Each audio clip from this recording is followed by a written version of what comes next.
Shalom Bapak Ibu Saudara yang dikasihi Tuhan. Seri pengajaran hari ini berjudul Menjadi Terhormat dan Bermartabat.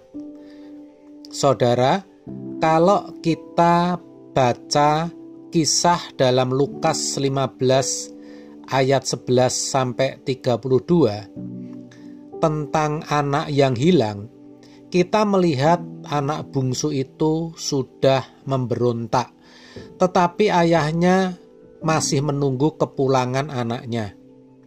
Namun, sejatinya yang lebih tragis dalam kisah tersebut adalah putusnya hubungan antara si sulung dengan bapaknya. Ketika adiknya pulang, pesta diadakan, si sulung tidak mau masuk rumah. Dia nyata-nyata unjuk rasa. Dia mempermalukan ayahnya. Walau mereka hidup di satu rumah, tetapi tidak ada rasa sepenanggungan dan seperasaan. Itu bukti daripada keterhilangan. Si bungsu hilang di luar kandang, tetapi ia kembali ke kandang. Si sulung hilang dalam kandang dan mungkin tidak pernah pulang. Dari sini ada pelajaran yang bisa kita petik. Jangan sampai sebagai orang Kristen kita terhilang di dalam kandang. Kita tidak memiliki hubungan atau koneksi dengan Allah. Salah satu buktinya, kita tidak merasa sepenanggungan dengan Tuhan. Kita tidak pernah menangisi jiwa yang terhilang, tidak pernah menghayati betapa berharganya satu jiwa. Apalagi kalau pendeta yang dalam kegiatan pelayanannya memikirkan kemajuan gereja, kemajuan organisasi, tetapi tidak mencintai jiwa seperti perasaan Allah. Ini ironi. Sebab memang bedanya tipis antara untuk kepentingan Tuhan dengan agenda pribadi. Kita sering juga tanpa sadar menganggap Tuhan sebagai pribadi yang tidak berperasaan. Kita tidak menghormati Dia secara pantas dan kita merasa aman-aman saja. Itu juga bukti bahwa kita tidak punya koneksi dengan Tuhan. Akibatnya, kita juga tidak pernah menikmati indahnya hubungan atau koneksi itu. Kita memerlukan Tuhan hanya pada waktu kita terjepit kondisi sulit, saat kita tidak menemukan jalan keluar. Sering Tuhan toleransi dalam keadaan itu. Dan Tuhan memaklumi kebodohan orang-orang yang oportunis seperti ini. Namun, Tuhan tidak selalu toleransi. Tuhan punya integritas, punya tatanan. Ada saat di mana Tuhan berkata, "Aku tidak kenal kamu." Ada saat Roh Kudus tidak akan menggarap seseorang karena ia sudah sering mendukakan, lalu memadamkan, dan bahkan menghujat. Artinya, Roh Kudus sudah tidak bekerja dan tidak bisa menggarap orang itu lagi. Orang seperti itu tidak bisa diajak bekerja sama. Bicara kesucian, sebenarnya itu kerjasama antara kita dengan Roh Kudus. Kita tidak bisa mencapai kesucian dengan kekuatan sendiri. Namun, banyak orang tidak mau bekerja sama dengan Roh Kudus, malah sibuk dengan banyak hal. Bukan salah atau tidak boleh memiliki karir, studi, atau mencari nafkah. Tentu boleh, bahkan harus. Sebab sibuk itu adalah tanda bagi orang rajin. dan juga bukti orang yang bertanggung jawab.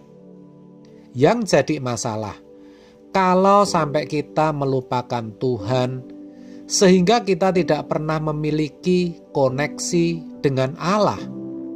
Sejatinya kita terhilang dalam kandang seperti si sulung.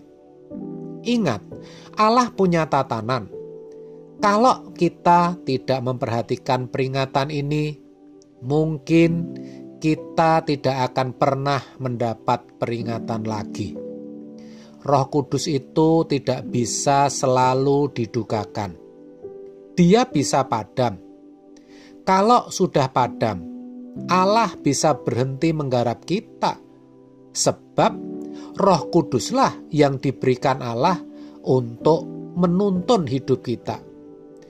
Kalau sampai orang tidak menerima tuntunan Roh Kudus, tidak ada lain yang akan menggarap kita.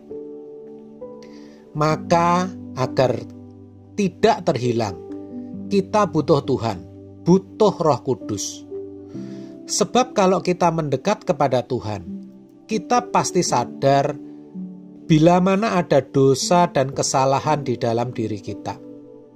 Kalau kita mendekat kepada Tuhan setiap hari, pasti ada impartasi, ada penularan spirit dari Tuhan ke kita. Dia hidup, dia nyata. Kehidupan kita jadi bisa menyenangkan Tuhan. Maka kita pasti akan diingat Tuhan. Sayangnya, kita sering disenangkan dengan berbagai kesenangan. Dari satu benda ke benda yang lain, dari satu merek mobil ke merek mobil lain, dari sejumlah uang ke sejumlah uang yang lain. Namun, kita tidak pernah berpikir untuk memiliki kehidupan yang menyenangkan hati Tuhan. Jangan sombong. Kita bukan siapa-siapa. Kita bisa jadi sampah abadi, kecuali kita menyenangkan Tuhan. Kelebihan yang kita miliki jangan disia-siakan. Kita harus jadi orang yang berharga di mata Tuhan. Jadi orang terhormat dan bermartabat. Caranya, kita harus merendahkan diri di hadapannya. Kita meratap selagi Tuhan masih membuka tangan untuk memeluk kita kembali. Hanya Tuhan yang kita butuhkan. Kiranya hari ini menjadi titik balik hidup kita. Kita membutuhkan Tuhan, karena Dialah nyawa kita, Dialah kehidupan kita. Dengan demikian, kita akan menjadi manusia yang terhormat dan bermartabat. Jika tidak, lebih baik kita tidak pernah jadi manusia, sebab percuma kita akan terhilang dalam kandang seperti si sulung. Akhirnya, mari saudara, kita temui Tuhan setiap hari. Tuhan itu mencintai kita lebih dari apa yang dapat kita bayangkan. Kalau saat ini ada di antara kita yang sering menyia-nyiakan kesempatan untuk menemui Tuhan, mari kita berubah. Jangan ditipu oleh siapapun. Temuilah Tuhan, karena Tuhan yang pasti paling benar. Amin. Tuhan Yesus memberkati.